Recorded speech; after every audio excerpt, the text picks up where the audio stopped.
संविधान बचाओ, संविधान बचाओ, कानून हमें मंजूर नहीं।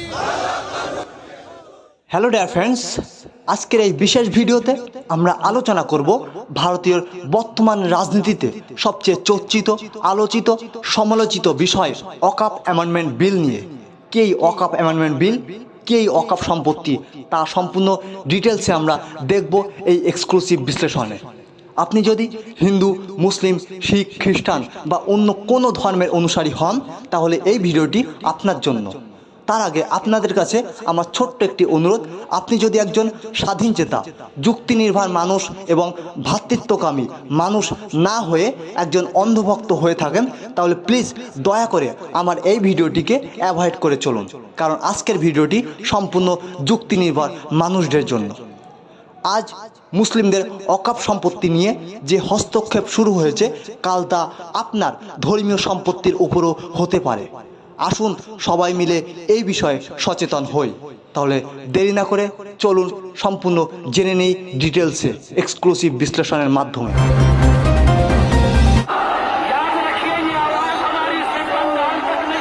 जब सबके लब सिल जाएंगे, हाथों से कलम छिन जाएंगे, बातिल से लोहा लेने का ऐलान। ভিডিও শুরুতেই আমরা জেনে নেব কি এই ওয়াকফ সম্পত্তি, যা নিয়ে সারা দেশব্যাপী এত আন্দোলন, এত প্রতিবাদ। আমি জাস্ট একটি উদাহরণের সহিত যদি তোমাদের সাথে তুলে ধরি, তাহলে সহজেই বোঝা যাবে। ধরুন একজন মানুষের অনেক সম্পত্তি আছে, স্থাবর অস্থাবর, কিন্তু তার সেই সম্পত্তি ভোগ করার মতো কোনো উত্তরসূরি নেই। তখন তিনি তার সেই সম্পত্তি কি করবে? তার মৃত্যুর পর সেই সম্পত্তির অবস্থা কি হবে? তখন তিনি হয়তো সমাজসেবামূলক কাজে সেই সম্পত্তিকে আল্লাহর রাস্তায় দান করে দেন।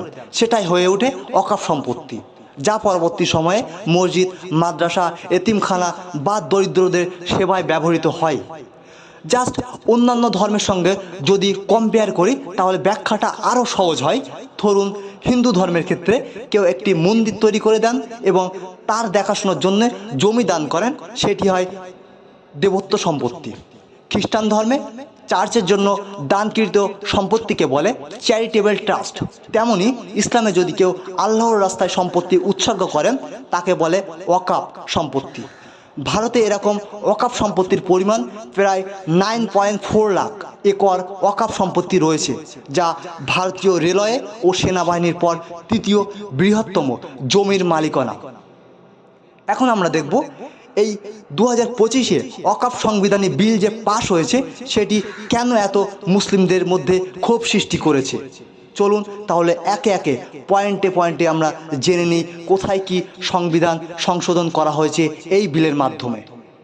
সাম্প্রতিক সময়ে 2025 ওয়াকফ অ্যামেন্ডমেন্ট বিল আইনে পরিণত হওয়ার পর থেকেই মুসলিম সম্প্রদায়ের ওপর গভীর নেতিবাচক প্রভাব পড়েছে।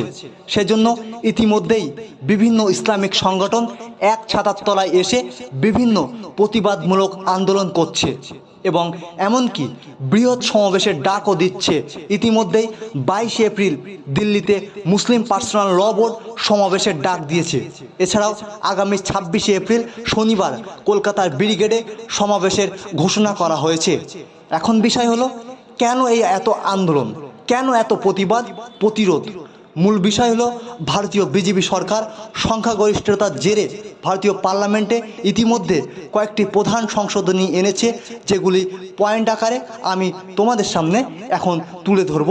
বিজেপি সরকার দ্বারা ওয়াকফ অ্যামেন্ডমেন্ট বিলের মাধ্যমে যে সকল সংশোধনীগুলো মূলত আনা হয়েছে, সেগুলির মধ্যে প্রথম হলো ওয়াকফ বোর্ডে অমুসলিমদের অন্তর্ভুক্তি। প্রস্তাবিত বিল অনুযায়ী রাজ্য ও কেন্দ্রীয় ওয়াকফ বোর্ড এবং ওয়াকফ ট্রাইব্যুনালে অমুসলিম সদস্যদের অন্তর্ভুক্তির অনুমতি দেওয়া হয়েছে। The amendment bill allows the inclusion of non-Muslim members, including Chief Executive Officer in State Waqf Board and the Central Waqf Council. এটি মুসলিম সম্প্রদায়ের ধর্মীয় সম্পত্তি পরিচালনায় তাদের স্বায়ত্তশাসন কমিয়ে দিতে পারে এবং ধর্মীয় সংখ্যালঘুদের উপর প্রশাসনিক নিয়ন্ত্রণ বাড়তে পারে। উদাহরণ হিসাবে ধরুন একটি ইসলামিক সংগঠন আছে, সেখানে অন্যান্য ধর্মীয় মানুষরা গিয়ে পরিচালনার দায়িত্বভার গ্রহণ করবে। এখন প্রশ্ন হলো, যারা ওই ধর্মের নীতি, চেতনা, কালচারের সঙ্গে সংযুক্ত নন, তারা কিভাবে সেই ধর্মের কল্যাণে কাজ করবে? ধরুন এটি কি হিন্দু দেবত্ব সম্পত্তি বা অন্যান্য ধর্মের ক্ষেত্রেও কল্পনা করা যায়? আপনি কি একজন মুসলিমকে রাম মন্দির ট্রাস্টিতে রাখবেন? এটাই হলো এখন কোশ্চেন। দ্বিতীয় সংশোধনী হলো ওয়াকফ বা ইউজার ধারণার বিলুপ্তি। বিলটিতে ওয়াকফ বা ইউজার ধারণা বাতিল করার প্রস্তাব দেওয়া হয়েছে, যেখানে দীর্ঘ সময় ধরে ধর্মীয় বা দাতব্য কাজে ব্যবহৃত সম্পত্তিকে ওয়াকফ হিসাবে গণ্য করা হতো।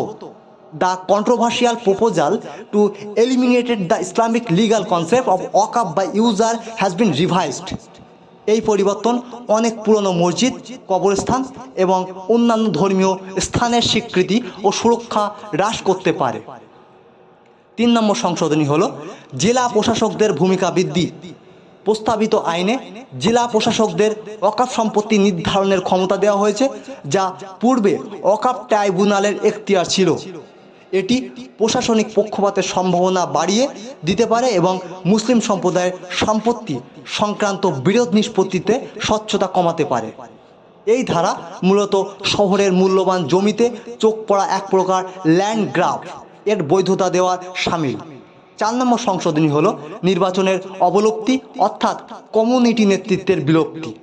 এই সংশোধনী অনুযায়ী এখান থেকে সব সদস্য সরকার মনোনীত করবে, অর্থাৎ মুসলিম সমাজের আর কোনো নির্বাচন থাকবে না। এটি শুধু স্বায়ত্তশাসন হরণ নয়, বরং ওয়াকফ বোর্ডকে পুরোপুরি একটি সরকারি দপ্তরে পরিণত করে ফেলবে। যেখানে আগে উলামা, সমাজকর্মী ও মুসলিম নেতারা নির্বাচনের মাধ্যমে বোর্ডে আসতেন, এখন তারা সরকারের চোখে ভালো না হলে সেই সুযোগ আর পাবেন না। 5 নম্বর সংশোধনী হলো কেন্দ্রীয় ডিজিটাল নিবন্ধন ব্যবস্থা। বিলটি ওয়াকফ সম্পত্তির জন্য একটি কেন্দ্রীভূত ডিজিটাল পোর্টালে 6 মাসের মধ্যে নিবন্ধন বা বাধ্যতামূলক করেছে। অনেক ছোট ও স্থানীয় ওয়াকফ সম্পত্তি এই সময়সীমার মধ্যে নিবন্ধন করতে না পারলে সেটা জেলা প্রশাসকদের দয়ার ওপর নির্ভর করবে। বলা বাহুল্য, তাদের আইনি স্বীকৃতি হারাতেও পারে। 6 নম্বরে সীমা আইন প্রয়োগ। প্রস্তাবিত আইনে ওয়াকফ সম্পত্তির ক্ষেত্রে সীমা আইন প্রয়োগ করা হয়েছে, যা আগে প্রযোজ্য ছিল না। Another critical change is the removal of Section 107 of the Waqf Act, which had excluded Waqf properties from the Limitation Act 1963. এটি দখলকারীদের 12 বছর পর সম্পত্তির মালিকানার দাবি করার সুযোগ করে দিতে পারে, যা ওয়াকফ সম্পত্তির সুরক্ষা হ্রাস করবে। এই বিল একা নয়, গত কয়েক বছরে লক্ষ্য করলে দেখা যাবে একের পর এক মুসলিম শিক্ষা প্রতিষ্ঠান, মাদ্রাসা, ওয়াকফ সম্পত্তি এবং ধর্মীয় সংগঠনগুলোকে নানা অজুহাতে টার্গেট করা হচ্ছে। এমনকি যারা প্রতিবাদ করছে তাদের দেশদ্রোহী তকমা দিয়ে জেলে ঢোকানো হচ্ছে।